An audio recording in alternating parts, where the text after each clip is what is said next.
آج ہم آپ کو سنانے جا رہے ہیں دنیا کے سب سے حسین اور عبرتناک واقعے کی داستان، جسے خود قرآن نے احسن القصص کے لقب سے نوازا۔ یہ کہانی حسد، صبر اور اللہ کی حکمت کی روشن مثال۔ یوسف علیہ السلام کے بھائیوں کی جلتی ہوئی حسد کی آگ تھی، اور دوسری طرف اللہ کی خاموش اور حکمت پھر غلام بنایا گیا، بعد میں قید ہوا اور آخرکار پوری سلطنت کا مالک بن گیا۔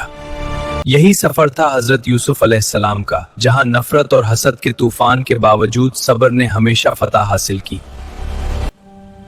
یوسف علیہ السلام کی آنکھوں میں ایسی کشش تھی کہ دیکھنے والا لمحہ بھر میں مگن ہو جاتا۔ مگر یہی حسن اور والد کی محبت ان کے لیے آزمائش بن گئی۔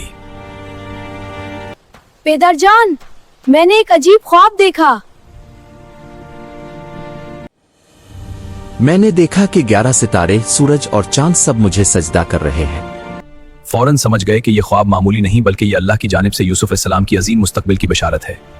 مگر والد کی محبت نے خطرے کا اندازہ بھی فوراً لگا لیا، اور انہوں نے بیٹے کو نصیحت کی کہ اپنے خواب کے بارے میں کسی کو نہ بتانا، کیونکہ شیطان انسان کا کھلا دشمن ہے اور یہ حسد ان کے بھائیوں کے دلوں میں بھڑک سکتا ہے۔ لیکن کچھ دیر میں یہ خبر سب کے کانوں تک پہنچ گئی۔ یوسف کے 10 بھائیوں کے دلوں میں حسد کی چنگاری اب آگ میں بدل گئی۔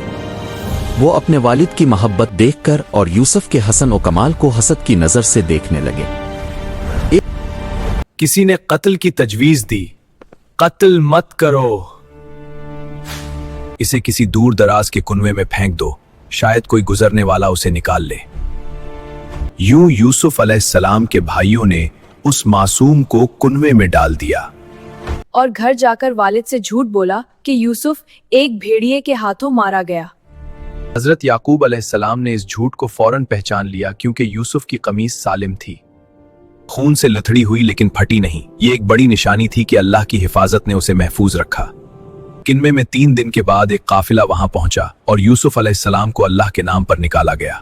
وہ بیچ بازار بیچے گئے اور حضرت یوسف علیہ السلام کو مصر کے عزیز نے خرید لیا۔ وہ مصر کے محل میں جوان ہوئے اور اللہ نے انہیں بے مثال حسن اور عقل سے نوازا۔ جیسے ہی حضرت یوسف علیہ السلام بڑے ہوئے، ان کے حسن کی تعریف کی، مگر یوسف علیہ السلام نے ہمیشہ اللہ کی پناہ مانگی۔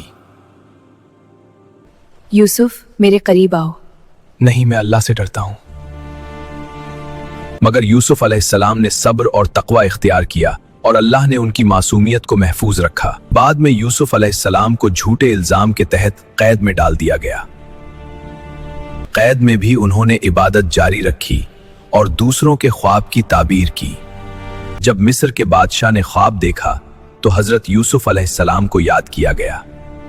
انہوں نے نہ صرف خواب کی تعبیر کی بلکہ مصر کے لیے بہترین منصوبہ بھی پیش کیا۔ 7 سال فصلیں اچھی کریں اور گودام میں ذخیرہ کریں تاکہ بعد کے سخت سالوں میں لوگ محفوظ رہیں۔ حضرت یوسف علیہ السلام کی دانشمندی، صبر اور اللہ پر ایمان نے انہیں نہ صرف قید سے آزاد بلکہ مصر کا عزیز بنا دیا۔ پھر وہ اپنے بھائیوں سے ملے جنہوں نے انہیں پہچاننے میں دیر کی، مگر آخرکار محبت، معافی اور اللہ کی حکمت نے سب کو ایک ساتھ جوڑ دیا۔ آخرکار محبت، معافی اور اللہ کی حکمت نے سب کو ایک ساتھ جوڑ دیا۔